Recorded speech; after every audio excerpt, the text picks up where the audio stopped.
नमो हरिहन्ताणं नमो सेताणं नमो आयर्याणं नमो वज्रायाणं नमो Lowe सौसाहुणम्। जैसे कि अभी हमारे मंगल प्रज्ञा 3 का दूसरा पार्ट चल रहा है, जिसमें हम पंच परमेष्ठी के स्वरूप को समझने की कोशिश कर रहे हैं।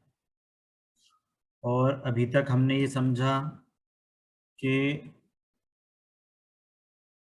जितने भी पंच परमेष्ठी हैं वे सभी वास्तव में क्या हैं? आत्मा हैं, है ना। वे सभी क्या हैं? जीव द्रव्य हैं, परंतु उनके बाह्य स्वरूप को जानने से हमें उनके अंतरंग स्वरूप का पता चलता है। जैसे कि एग्जाम्पल लिया था कि हमें अगर केला खरीदना है तो सारे केले तो सफेद हैं, पर उनकी अलग अलग टाइम पे अलग अलग कंडीशन है, तो हमें बाहर से उनका कथन करना पड़ता है। वैसे ही हमारे अनंत भगवान हैं, उनके बाहर से हम कथन करते हैं कि परमोदारिक शरीर वाले हैं, इनके इतने देवकृत अतिशय होते हैं, जन्म के इतने अतिशय होते हैं, केवल ज्ञान के इतने अतिशय होते हैं, वगैरह वगैरह, है ना। सिद्ध भगवान तो पूर्ण रूप से आत्मा ही है, तो उनका शुद्ध परिणमन है, तो वो पूरे गुण जो है वो शुद्ध आत्मा के ही गुण है। आचार्य के गुण हैं, उपाध्याय परमेष्टि के गुण हैं, साधु परमेष्टि के गुण हैं, तो वे भी क्या हैं? वे भी बाहर से बताए जा रहे हैं। आप समझने की कोशिश करना, मैं क्या बोलने की मेरा एंगल क्या है कि हम यदि बाहर से किसी व्यक्ति के, जैसे कोई मान लो हमारे से पहली बार कोई मिला, तो हम क्या करते हैं? उसके पहले बाहर से क्या बोलचाल है, क्या पहन पहनावा है, क्या उसका एटीट्यूड है ना, क्या उसके बोलने चालने का क्या तरीका है, ये सब देख के हम उसके नेचर को भांप जाते हैं कि वो कैसा उसका सोचने का क्या, उसका क्या, अपन लाइफस्टाइल में बोले तो उसका क्या स्टैंडर्ड है, अपन ऐसे बोलते हैं ना। तो अपन उसके अंदर मन में क्या चल रहा है वो तो नहीं जान पाते, है ना। वैसे ही हम जितने भी हमारे पंच परमेष्ठी हैं, हम आत्मा को तो नहीं देख सकते, परंतु बाह्य की कंडीशन के हिसाब से हम अंदर के स्वरूप का हम निर्णय करते हैं कि बाहर में किस रूप से है कंडीशंस। परमोदारिक शरीर है तो अनंत भगवान है, शरीर रहित हो गए, पूर्ण शुद्ध पर्याय प्रकट हुई तो सिद्ध भगवान हो गए। आचार्य उपाध्याय साधु हैं, किसी में कोई लीडरशिप क्वालिटी है होती है तो वे आचार्य हैं। किसी को पठन पाठन करने का, पठन पाठन मतलब किसी की याददाश्त बहुत तेज होती है, और किसी का पढ़ाने का तरीका बहुत अच्छा होता है संघ में।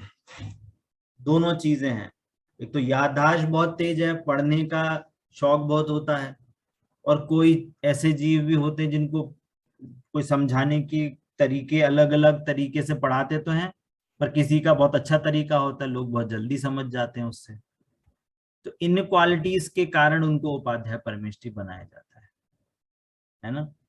तो ये चीज अभी तक हमने समझी कि आचार परमेष्ठी क्या होते हैं, उपाध्याय परमेष्ठी क्या होते हैं। इन दोनों में कॉमन क्या है? तीनों में, आचार उपाध्याय साधु में कॉमन क्या है, कोई बताएगा? भैया जी वो 28 मूल गुण का पालन तो सभी करते हैं, है ना। तीनों ही 28 मूल गुणों का पालन करते हैं। मुनि धर्म का वो निरतिचार पालन करते हैं, पर कोई अगर विशेष किसी में क्वालिटी होती है तो आचार पदवी का धारी हो जाता है। किसी को मतलब लीडरशिप क्वालिटीज जो हमने देखी थी, किसी में याद करने की शक्ति तेज होती है, किसको पढ़ाने में निपुणता होती है, तो वो उपाध्याय परमेष्ठी बनते हैं, है ना। ऐसा अब आगे क्या बोल रहे हैं, है ना, अब समझने वाली बात भी है कि आचार्य उपाध्याय को छोड़कर, आचार्य उपाध्याय को छोड़कर अन्य समस्त जो मुनि धर्म के धारक हैं और आत्म स्वभाव को साधते हैं, उन्हें साधु परमेष्ठी कहते हैं। अब इनके अलावा, आचार्यों के अलावा, उपाध्याय परमेष्ठी के अलावा, जो संघ में बाकी जो अन्य मुनि हैं, है ना, उनको साधु परमेष्ठी बोलते हैं। इनको साधु क्यों कह रहे हैं? कि वे अपने आत्म स्वभाव को साधते हैं, साधना करते हैं अपने आत्म स्वभाव को पाने की, इसलिए इनको साधु बोलते हैं। साधना, साधना से वर्ड निकला है साधु। जो साधते हो, साधना करते हो अपने आत्म स्वभाव की, उन्हें साधु कहते हैं, है ना। अब समझने की कोशिश करना, साधना जो होती है वो दर्शन ज्ञान चारित्र के साथ में जो अपने आत्म स्वभाव है उस रूप जो परिणमन है वो आत्म स्वभाव की साधना है। रत्नत्रय रूप परिणमन जो है वो आत्म स्वभाव की साधना है ना। जितने जितने अंश में उनको वीतरागता प्रकट हुई, है ना, 3 कषाय चौकड़ी का अभाव हुआ और अभी 1 कषाय चौकड़ी का विद्यमानता है, वो उतनी कषाय बची है। तो जितनी कषाय खत्म हो गई उतनी तो वीतरागता है, और जितनी वीतरागता है उतना स्वरूप का आनंद है, और वो वास्तव में मुनि धर्म है। जितनी वीतरागता उनको 3 कषाय के चौकड़ी, 3 कषाय चौकड़ी के अभाव से जो वीतरागता प्रकट हुई है वो वास्तव में मुनि धर्म का आनंद है ना। समझ में आ रहा है? और ये तीनों में है, आचार उपाध्याय साधु तीनों में है ये वास्तव में। पर हम आत्मा की परिणति को नहीं जान सकते। आत्मा में अब कितनी वीतरागता है, क्योंकि क्या है, चौथे गुण स्थान वर्ची सम्यक दृष्टि है, उसमें भी वीतरागता है कुछ अंश में। 5वें में जो जिसने अणुव्रत धारण किए हैं, श्रावक बना है, उसमें भी वीतरागता है कुछ अंश में। मुनिराज को भी कुछ अंश में वीतरागता है। अब किसमें कितनी वीतरागता है ये कैसे पता चले? तो आचार्यों ने बोला, हमारे भगवान ने बोला कि बाहर में जितना जितना परिग्रह छूटे, जितनी जितनी उसकी शुभ क्रिया बढ़ेगी, ऐसा समझ लेना कि उतनी उतनी वीतरागता उस उतने अंशों में है। तो उन्होंने, शिष्य ने पूछा कि ये तो समझ में नहीं आई बात, है ना। तो उनका कहना है कि ये जो शुभ भाव है ना, ये शुभ भाव उस वीतरागता के सहचारी हैं। क्या बोला? ये जो शुभ भाव है ये वीतरागता के सहचारी हैं। सहचारी मतलब साथ साथ चलते हैं। जितनी जितनी अंश में वीतरागता बढ़ेगी उतने उतने उतने अंश में शुभ भाव भी बढ़ेंगे। क्या बोला? उसकी क्वालिटी भी बढ़ेगी उस शुभ भाव की। जितने जितने अंश में वीतरागता बढ़ेगी उतने उतने अंश में शुभ भाव की क्वालिटी बढ़ेगी। तो जब जब शुभ भाव होंगे तब तब बाहर में देवशास गुरु के प्रति बहुमान, है ना, 28 मूल गुण का निरतिचार पालन, श्रावक होगा तो अणुव्रत का निरतिचार पालन, ऐसे ऐसे भाव होंगे शुभ क्रिया में, वो उस रूप भाव होंगे। तो हमें तो दिखेगी वास्तव में शरीर की क्रिया। देखना, इसको पिक्चर से समझाते हैं।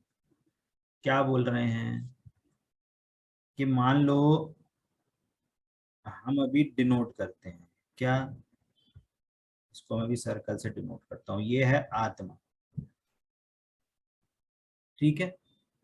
इसमें क्या है, इसमें कुछ अंश में तो है, क्या है, वीतरागता, दिख रहा है सभी को, और प्लस साथ में है शुभ भाव,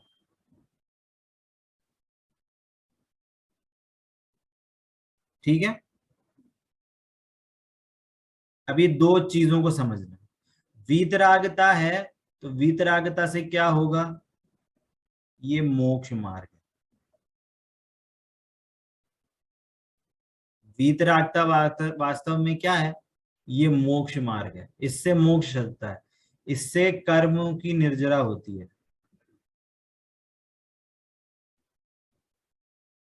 ये वास्तविक में धर्म है, वीतरागता, ठीक है। शुभ भाव क्या है, ये शुभ भाव मोक्ष मार्ग नहीं है, ये संसार मार्ग है। इसको संसार मार्ग क्यों कह रहे हैं, क्योंकि इससे कर्म बंधन होता है। कौन सा कर्म बंधन? पुण्य कर्म का बंधन होता है इससे। पुण्य कर्म का बंध होता है, ये धर्म नहीं है वास्तव में, क्योंकि इससे कर्मों की निर्जरा नहीं हो रही है। अब समझ लो, जब कोई मुनि अपनी आत्मा में लीन नहीं रहता तो क्या रहता है कि वो शुभ भाव रूप, वीतरागता रूप भाव नहीं हो पाते, तो वो शुभ भाव में जाता है।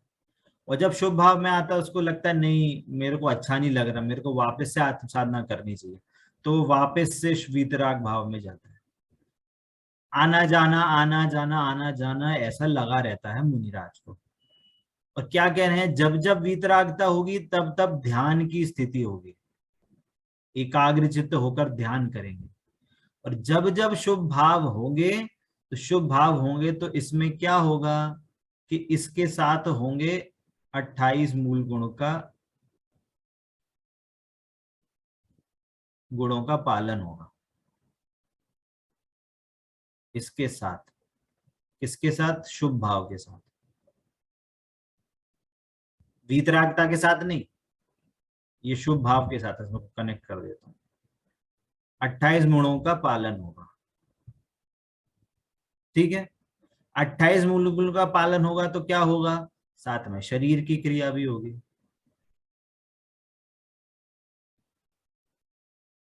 समझ में आता है? इतने सारे काम होते हैं, ये है शुद्धात्मा, है ना। उसको शुद्धात्मा मतलब जिसके आश्रय से हमें सम्यक दर्शन, सम्यक ज्ञान, सम्यक चारित्र प्रकट हो। उसमें चारित्र गुण की वीतरागता की रूप परिणति होगी और शुभ भाव रूप परिणति होगी। किसको? मुनियों को। ठीक है, ये मुनियों की बात चल रही है, ठीक है। जितनी जितनी वीतरागता है उतनी मोक्ष मार्ग है, कर्म निर्जन। और जब जब शुभ भाव है तो संसार मार्ग है, कर्म बंधन है। और जब जब शुभ भाव होंगे तो 28 मूल गुणों का पालन होगा।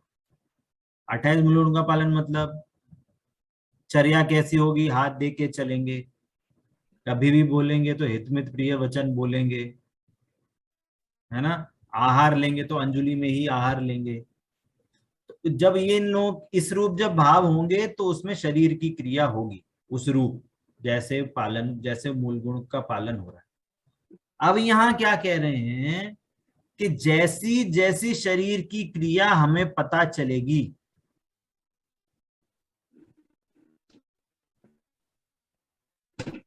जैसी जैसी शरीर की क्रिया होगी उतना उतना शुभ भाव हमें पता चलेगा। क्या बोला?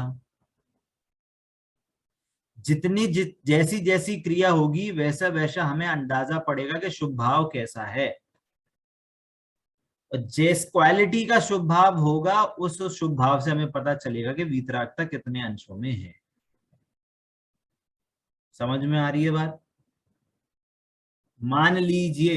मान लीजिए एग्जाम्पल है, किसी व्यक्ति विशेष की बात नहीं कर रहा हूं, बात को समझने की कोशिश करना।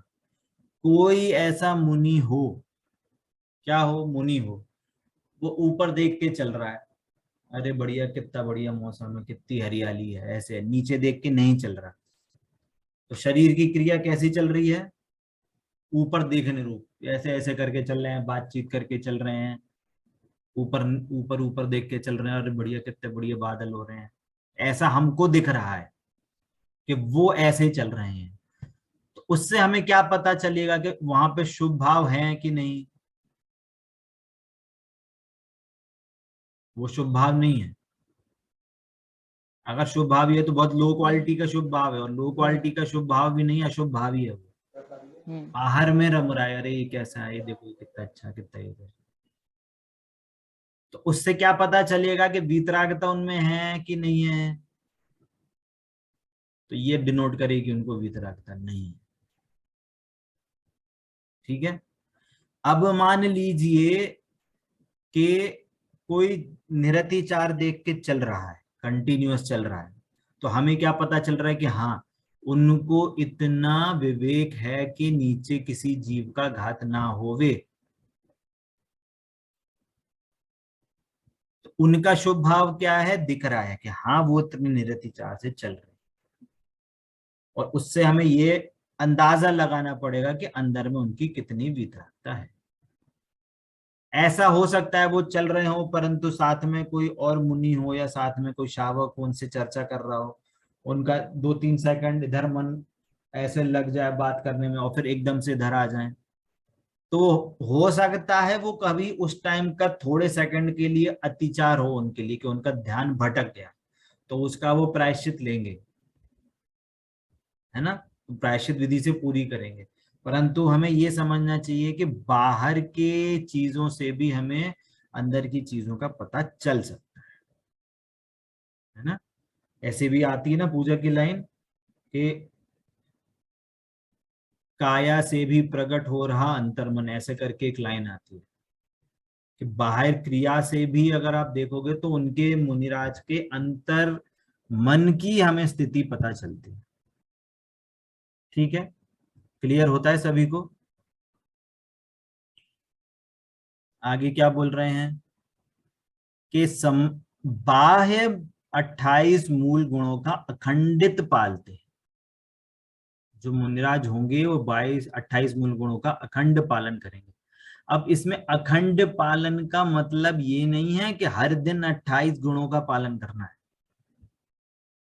28 मूल गुण कंपलसरी नहीं है कि उनको करने ही करने हैं, ये बहुत समझने की बात है। क्या बोल रहा हूं?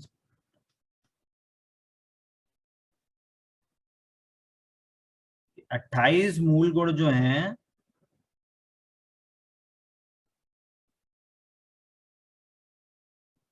कंपलसरी नहीं है,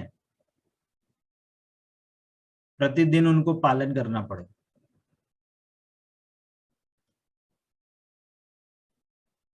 ये कंपलसरी नहीं है उनको 28 मूल गुण, तो फिर 28 मूल गुण क्यों कह रहे हैं कि वो खींचतान के नहीं करेंगे, परंतु जब भी करेंगे तब इस रूप होगा। जब भी चर्या होगी तो इसी रूप होगी।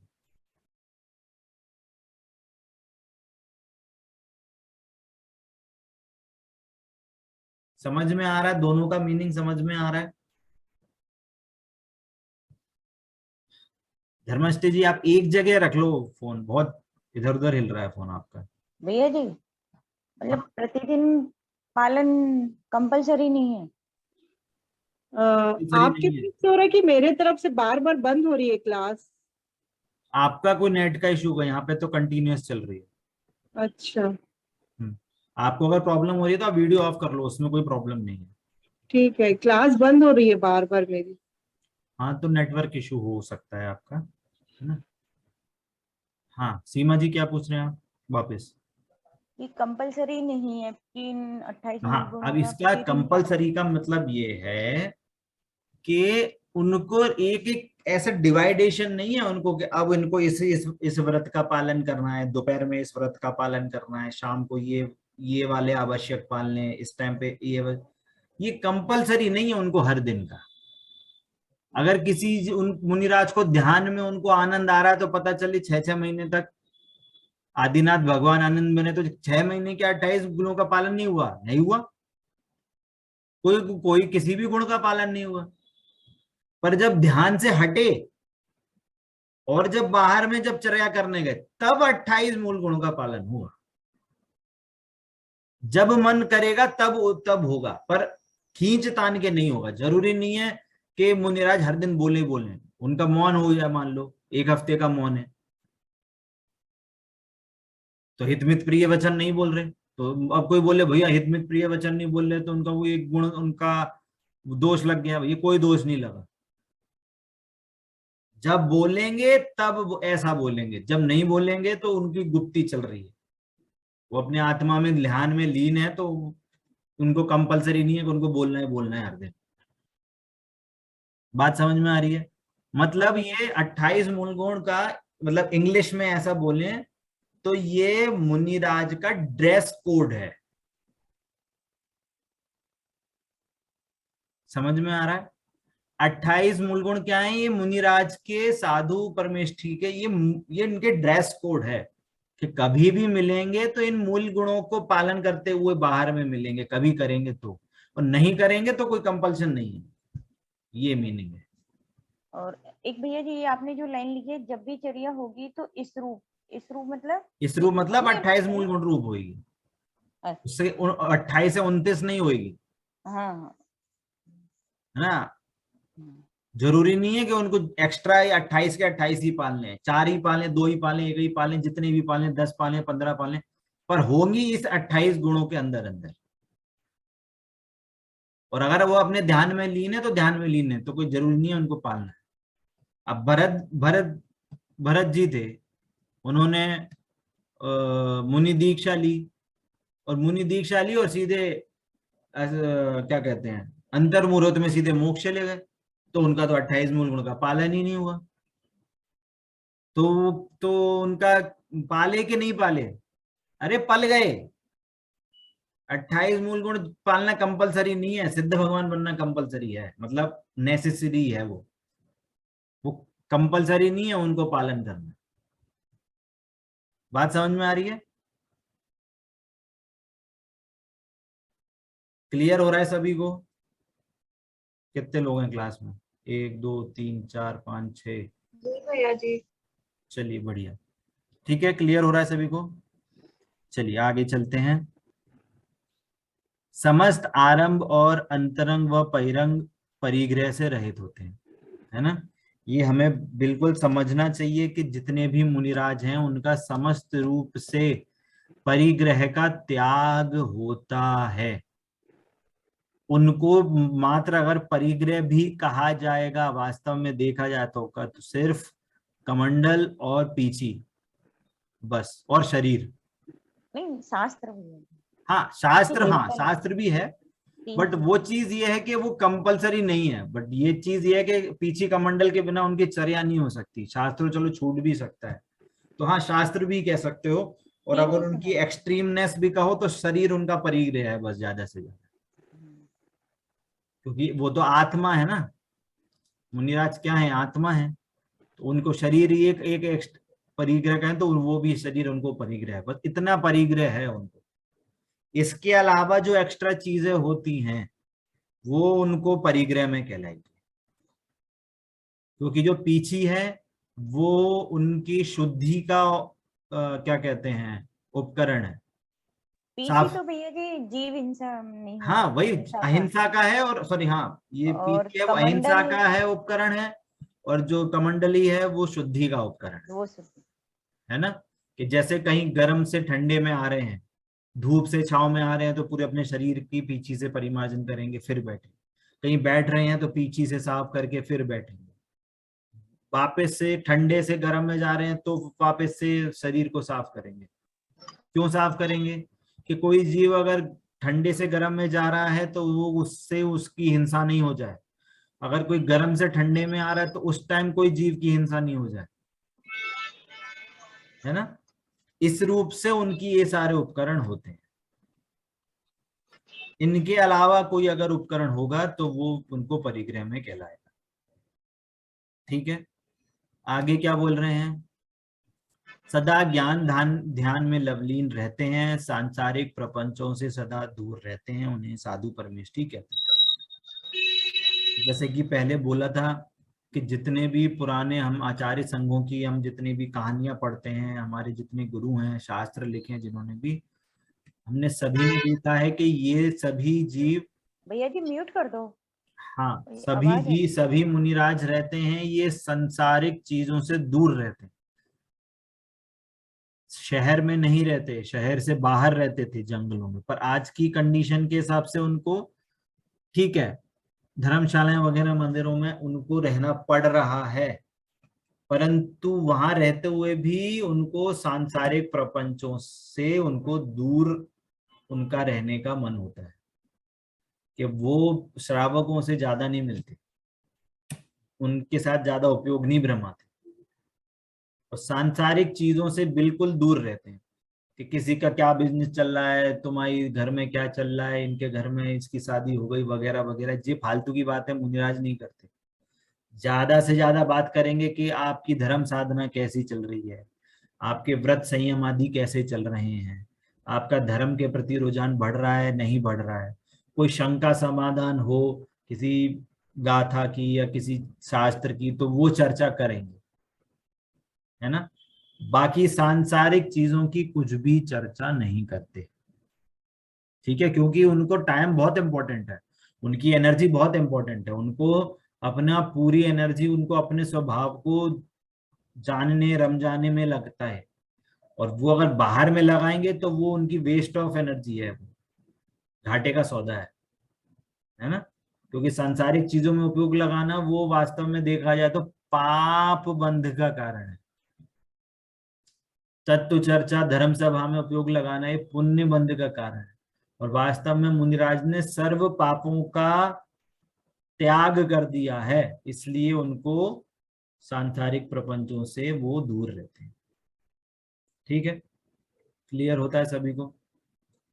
अब आगे क्या बोल रहे हैं, इस प्रकार पंच परमेष्ठी का स्वरूप वीतराग विज्ञान में है अथा वे पूज्य हैं। वीतराग विज्ञान में है मतलब क्या, मतलब वो वीतरागता के धारी हैं और विज्ञान में है, विशेष ज्ञान के धारी, है ना।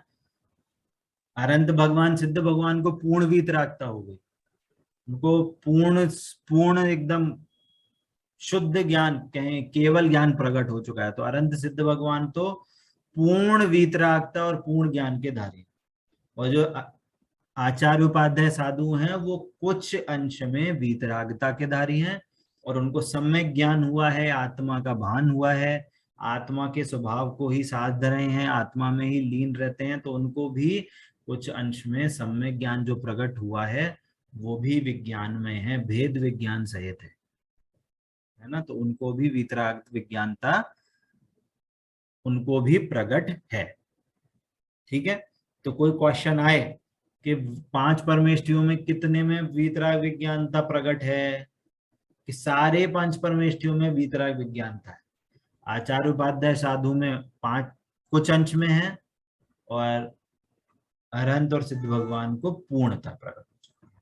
ठीक है, हमें भी निज स्वभाव का साधन करके ऐसी दशा की प्राप्ति करनी है। ठीक है, हमें प्राप्ति करनी चाहिए।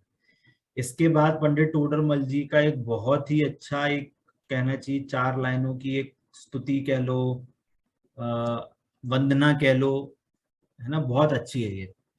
इसकी देखिए धुन इस प्रकार है, अरिहंत सिद्ध सूरी उपाध्याय साधु सर्व अर्थ के प्रकाशी मांगलिक उपकारी हैं, तिनको स्वरूप जान राग तै भई जो भक्ति, काय को नमाए स्तुति को चारी हैं। धन्य धन्य तुम ही से काज सब आज भय, कर जोर बारंबार वंदना हमारी है, मंगल कल्याण सुख ऐसो हम चाहत हैं, हो मेरी ऐसी दशा जैसी तुम धारी है, वो मेरी ऐसी दशा जैसी तुम धारी है। क्या बोल रहे हैं कि अरंत सिद्ध, है ना, सूरी मतलब आचार्य, सूर्य, सूर्य का मतलब होता है सूर्य मतलब बड़ा, तो उसको बोलते हैं आचार्य। उपाध्याय और साधु ये सर्व क्या है, अर्थ के प्रकाशी, अर्थ मतलब जो प्रयोजन भूत वस्तु हो, क्या है, शुद्धात्मा, उसके प्रकाशी है, मतलब उसको बताने वाले हैं। इसलिए हमारे क्या है, मांगलिक उपकारी, हमें वास्तव में हमारे सबसे मंगलमय उपकारी हैं 5 परमेष्ठी। तिनको स्वरूप जान रागते जो भई भक्ति, अब उनके स्वरूप को जानकर मेरे में जो राग उत्पन्न हुआ है उससे मैं भक्ति कर रहा हूं, और काय को नवाए स्तुति को उचारी है। काय को नमा मतलब 3 अपने काय से अब उनको नमस्कार करता हूं, और स्तुति को उच्चा मतलब स्तुति बोल रहा हूं, उचार रहा हूं, उचारी है मतलब स्तुति बोल रहा हूं। धन्य धन्य तुम ही से काज अब सारे, पंचम परमेष्ठी से कौन से काम पूरे होते हैं, बताओ, इसका आंसर कौन देगा। पंच परमेष्ठी के पास आने से कौन कौन से कारण पूरे हो जाते हैं। हमारा एंड गोल जो है वो हमें मिलता है, मार्ग प्रशस्त होता है, और मोह राग और अज्ञानता रूपी अंधकार जो है वो दूर होता है। और कोई बताएगा? भैया जी, भक्ति हम ऐसे करते हैं कि बिना मांगे ही सारे काम अपने आप ही हो जाते हैं। कौन से काम? शुद्ध आत्मा का ज्ञान होता है, अंधकार रूपी अज्ञान का मतलब मिटता है, स्वपर में। हमारे सबसे इम्पोर्टेंट काम कौन कौन से हैं कहा जाए तो? अभी बोला ना, सारे काज काज सब आज भय। कितने सारे कार्य थे जो पूरे हो जाते हैं? 10, 15, 20, 100, 50? नहीं, सिर्फ मोक्ष मार्ग, मतलब मोक्ष मार्ग का जो रास्ता है वो। मोक्ष मार्ग तो दूसरी बात है। मेरा तो एक ही काम, मेरे को एक ही काम पूरा करना है। क्या पूरा करना है? मेरे को अपने अपने शुद्धात्मा को जानना है, बस एक ही काम है ना? मंदिर क्यों जा रहे हैं? शुद्धात्मा को जानने के लिए। पूजा क्यों कर रहे हैं? शुद्धात्मा को जानने के लिए। अभी 10 लक्षण में एक आसन के क्यों कर रहे हैं? शुद्धात्मा को जानने के लिए। 10 लक्षण में 10 उपवास क्यों रख रहे हैं? शुद्धात्मा को जानने के लिए। कोई नहीं रखे, दो टाइम खाए तो भी किसके लिए? अगर शुद्धात्मा मिसिंग है तो एक भी काम, एक भी उपवास कछु काम का नहीं है, समझ लो।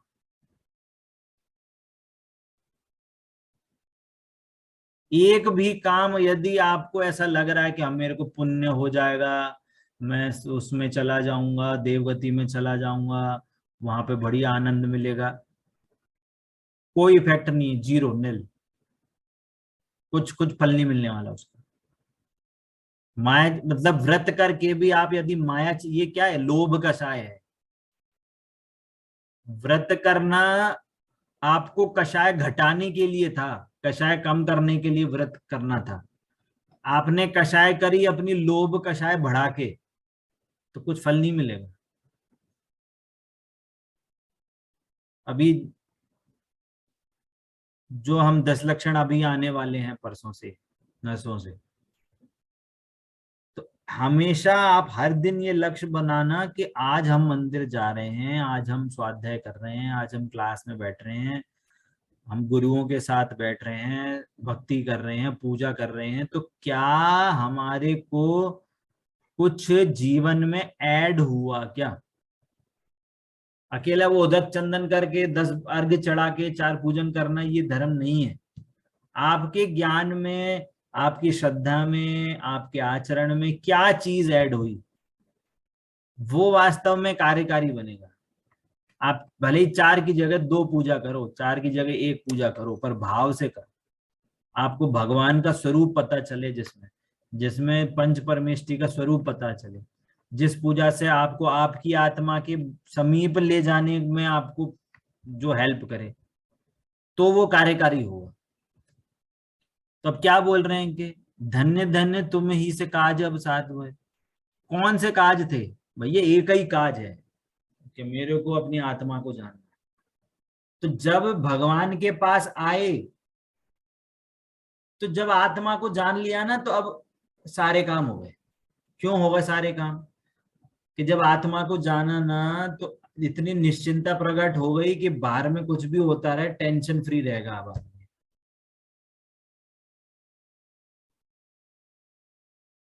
मकान टूट गया, कोई नहीं, वो नोएडा में डेमोलिशन हो गया, कितने लोगों के घर में पैसे जमे थे, कोई टेंशन नहीं, आ जाएंगे पैसे, पैसे का कोई टेंशन नहीं है।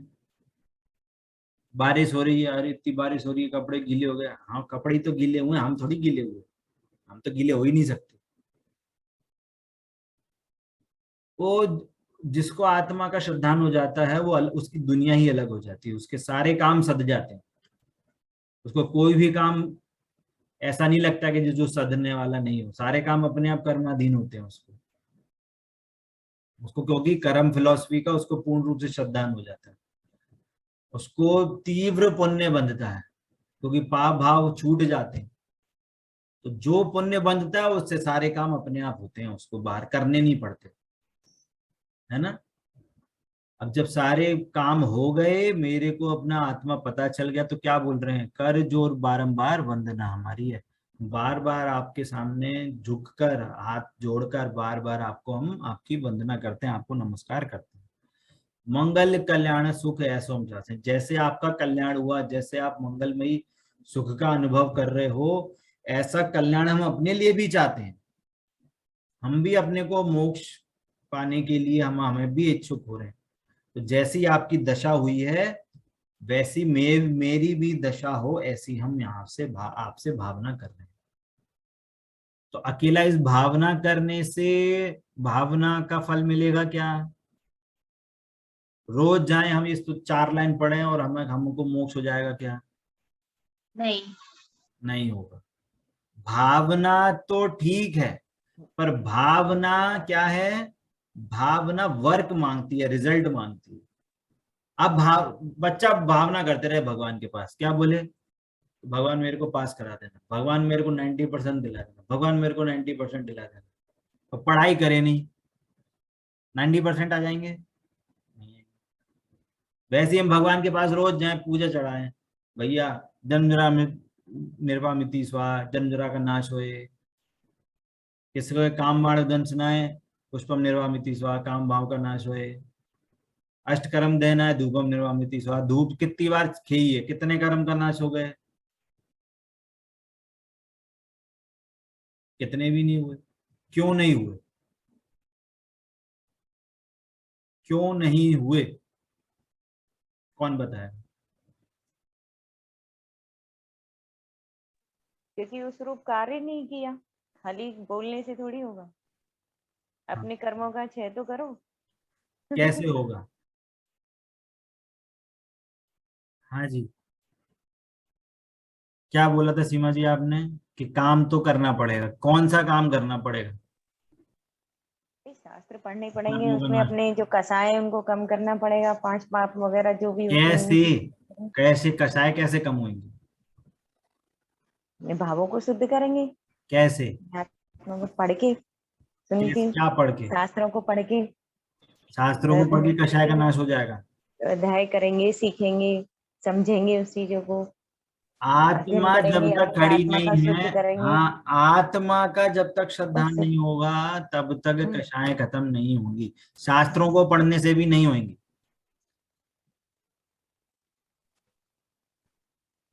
शास्त्रों को पढ़ने से भी कषाय कम नहीं होगी।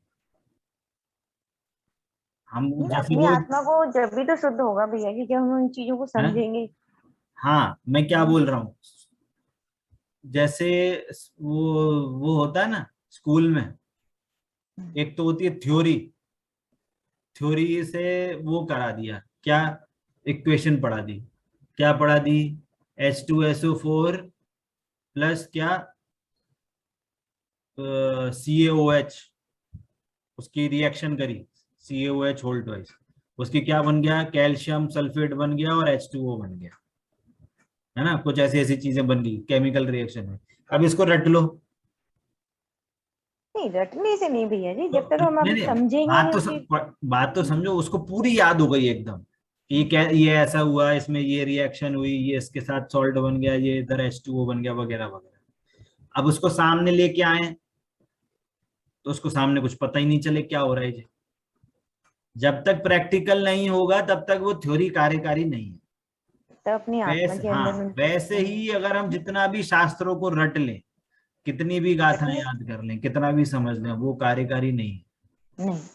जब तक हमारे को उस रूप श्रद्धान नहीं हो, उस रूप विश्वास नहीं हो कि मैं आत्मा ऐसा हूं, मैं शुद्धात्मा ऐसा हूं, ये शरीर मेरे से भिन्न है, इस रूप जब तक हमको श्रद्धान नहीं होगा, ऐसा विश्वास नहीं होगा, तब तक ये ज्ञान कार्यकारी नहीं है।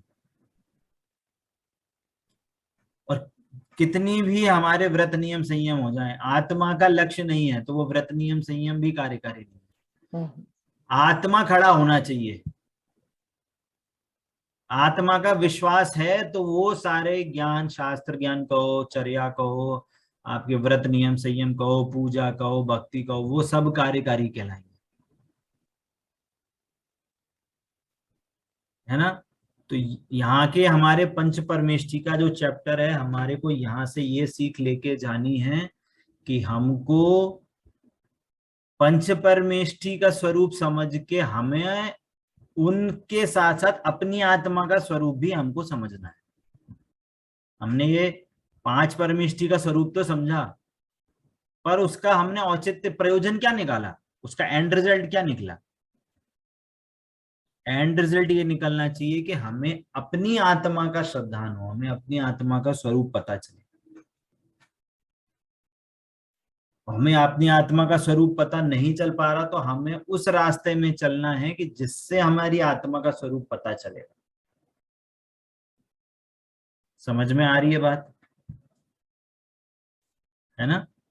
तो ये इस अभी हमारा भी ये दूसरा चैप्टर खत्म हुआ है ना, पंच परमेष्ठी का स्वरूप, है ना।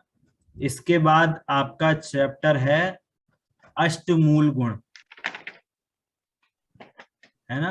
भैया जी मेरा एक क्वेश्चन है, इसमें उपाध्याय में आप देखिए, इसमें लिख रहे हैं ना मुख्यतः, तो कभी किसी कसायांश के उदय से यदि उपयोग वहां स्थिर ना रहे तो उन शास्त्रों को स्वयं पढ़ते हैं और पढ़ाते हैं। तो इसमें कषायांश क्यों लिखा? तो जो संजुलन कषाय है ना, सकता?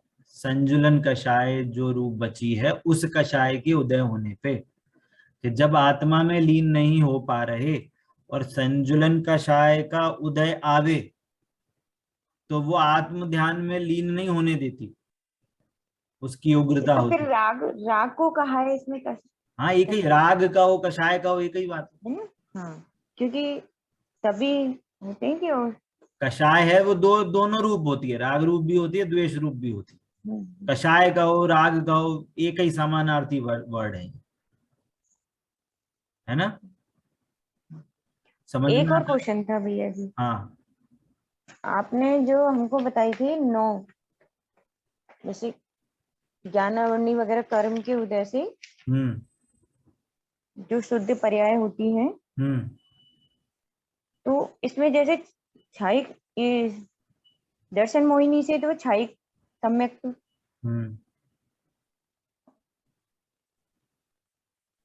तो भैया जी वो जो 9 लब्धियां हैं तो उनमें भी छायिक ज्ञान, जैसे ज्ञानावरणी से छायिक ज्ञान हो गया और दर्शनावरणी से छायिक दर्शन हो गया और अंतराय के से 5 हो अनंत गए। दर्शन।